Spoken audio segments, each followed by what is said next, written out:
ಇನ್ನು ಬಳ್ಳಾರಿಯಲ್ಲಿ ಹಕ್ಕಿ ಜ್ವರದಿಂದ 2,400 ಕೋಳಿಗಳು ಬಲಿಯಾಗಿದೆ. ಒಂದೇ ಫಾರಂನಲ್ಲಿ 8,000 ಕೋಳಿಗಳು ಸಾವಿಗೀಡಾಗಿದೆ. ಬಳ್ಳಾರಿ ತಾಲೂಕಿನ ಕಪ್ಪಗಲ್ಲು ಗ್ರಾಮದಲ್ಲಿ ಈ ಘಟನೆ ನಡೆದಿರುವಂತದ್ದು. ಬಳ್ಳಾರಿಯಲ್ಲಿ ಹಕ್ಕಿ ಜ್ವರ ಹಿನ್ನೆಲೆಯಲ್ಲಿ 2,400 ಕೋಳಿಗಳು ಬಲಿಯಾಗಿದೆ. ಒಂದೇ ಫಾರಂನಲ್ಲಿ 8,000 ಕೋಳಿಗಳು. ಬಳ್ಳಾರಿ ತಾಲೂಕಿನ ಕಪ್ಪಗಲ್ಲು ಗ್ರಾಮದಲ್ಲಿ, ಸಂಡೂರು ತಾಲೂಕಿನ ಕುರೆಕುಪ್ಪ ಇಲ್ಲಿ ಕೂಡ ಹಕ್ಕಿ ಜ್ವರ ಕಂಡು ಬಂದಿದೆ. ಫಾರಂನಲ್ಲಿದ್ದ 15,000 ಕೋಳಿಗಳ ಪೈಕಿ 8,000 ಕೋಳಿಗಳು ಸಾವಿಗೀಡಾಗಿದೆ. ಉಳಿದುಕೊಂಡಿರುವ 7 ಕೋಳಿಗಳು ಇನ್ನೂ ಹೆಚ್ಚಿನ ಪ್ರಮಾಣದಲ್ಲಿ ಸಾಯುವ ಸಾಧ್ಯತೆ ಕೂಡ ಇರುವಂತದ್ದು.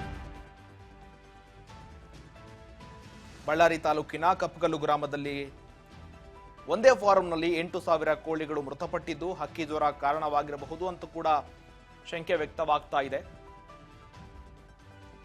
ಈಗಾಗಲೇ ದೃಢಪಟ್ಟಿದೆ. ಚಿಕ್ಕಬಳ್ಳಾಪುರದ ವರದಹಳ್ಳಿಯಲ್ಲಿ ಕೂಡ ಹಕ್ಕಿ ಜ್ವರ ದೃಢಪಟ್ಟಿದೆ.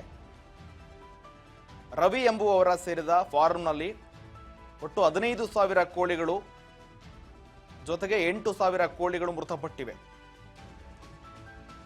15,000 ಕೋಳಿಗಳಿದ್ವು. ಇದರಲ್ಲಿ 8,000 ಕೋಳಿಗಳು ಮೃತಪಟ್ಟಿವೆ. ಇದೀಗ 7,000 ಕೋಳಿಗಳು ಮಾತ್ರ ಉಳಿದಿವೆ. ಇನ್ನು ಹೆಚ್ಚಿನ ಪ್ರಮಾಣದಲ್ಲಿ ಕೋಳಿಗಳು ಸಾಯುವ ಸಾಧ್ಯತೆ ಇದೆ ಎಂದು ಕೂಡ ಪಶುಪಾಲನಾ ಮತ್ತು ಪಶುವೈದ್ಯಕೀಯ ಸೇವಾ ಇಲಾಖೆ ಕೂಡ ಅಧಿಕಾರಿಗಳು ಈ ಬಗ್ಗೆ ಹೇಳಿದ್ದಾರೆ. ಮೃತಪಟ್ಟ ಕೋಳಿಗಳ ಮಾದರಿಗಳನ್ನು ಬೆಂಗಳೂರಿಗೆ ಕಳುಹಿಸಲಾಗಿದೆ ಹೆಚ್ಚಿನ ತನಿಖೆಗಾಗಿ. ಬಳ್ಳಾರಿ ತಾಲೂಕಿನ ಕಪ್ಪಗಲ್ಲು ಗ್ರಾಮದಲ್ಲಿ ಈ ಘಟನೆ ಆಗಿರುವಂತದ್ದು. ಬಳ್ಳಾರಿಯಲ್ಲಿ ಒಂದೇ ಫಾರಂನಲ್ಲಿ 8,000 ಕೋಳಿಗಳು ಮೃತಪಟ್ಟಿವೆ. 15,000 ಕೋಳಿಗಳಿದ್ವು. ಇದರಲ್ಲಿ 8,000 ಕೋಳಿಗಳು ಮೃತಪಟ್ಟಿವೆ.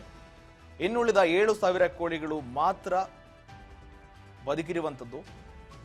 ಈ ಬಗ್ಗೆ ಹೆಚ್ಚಿನ ತನಿಖೆಗೆ ಕೂಡ ಬೆಂಗಳೂರಿಗೆ ರವಾನಿಸಲಾಗಿದೆ.